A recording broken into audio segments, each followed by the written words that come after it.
With the charge options, this is basically saying if you push and hold, how long is it going to take to charge and able to fire it. You have two options. Once you enable it, you can actually say you want to do an auto fire so that you could say after 2 seconds it'll automatically fire. It's not up to the user to determine when to fire. If you turn it off, you're saying that the user has an option to go short of it or long of it. And then there's also penalties if you go too far after you're charging. You can have a whether they overheat. It can also cause damage to the player as well. So this one though, if we set this, I'm not going to set it on this one. We just want to be able to shoot and not actually worry about anything. The default tile set is actually set up so that there is an auto fire charge and you have a cooldown and overheat and all those settings for it.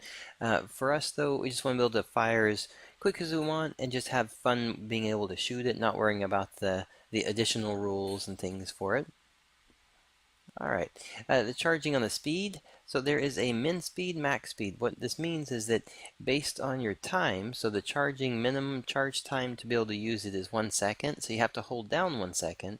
The max time is 3 seconds. So basically you have the 2 seconds in between to be able to shoot the weapon appropriately during a charge state. Well, what this means is that now you have each one of these. Go into here so you can see them. Alright, so each one of these are set up so that you have a option based on your charging options for the time. You now have the option to say how fast is the speed. So the min speed, when you're doing the minimum value, you can set the speed of the bullet based on this. The projectile, you can also set the max one. So if it is, you might want to do it where the longer they hold, the faster it's going to shoot out. Or you could flip it and you could say that it's going to shoot out slower, but it's going to be worth more points. So depending on how you want to set these up, it's going to be available for the scale, for the damage amount, and for the hurt amount. So when you're working through those, be sure to just kind of, actually the hurt, it'll be on the damage right here. For those though, just choose the value that works best for the charge type you're working with. Alright.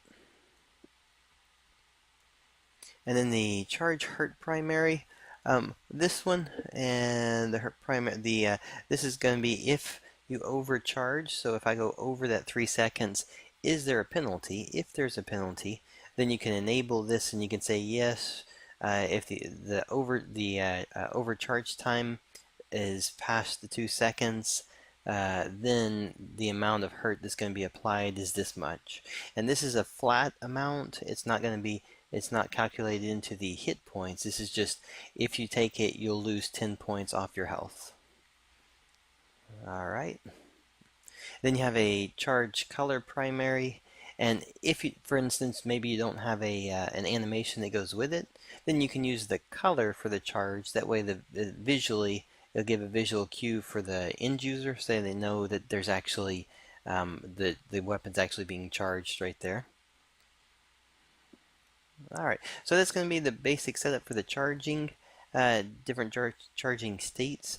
We'll go through the temperature and reload and recoil next.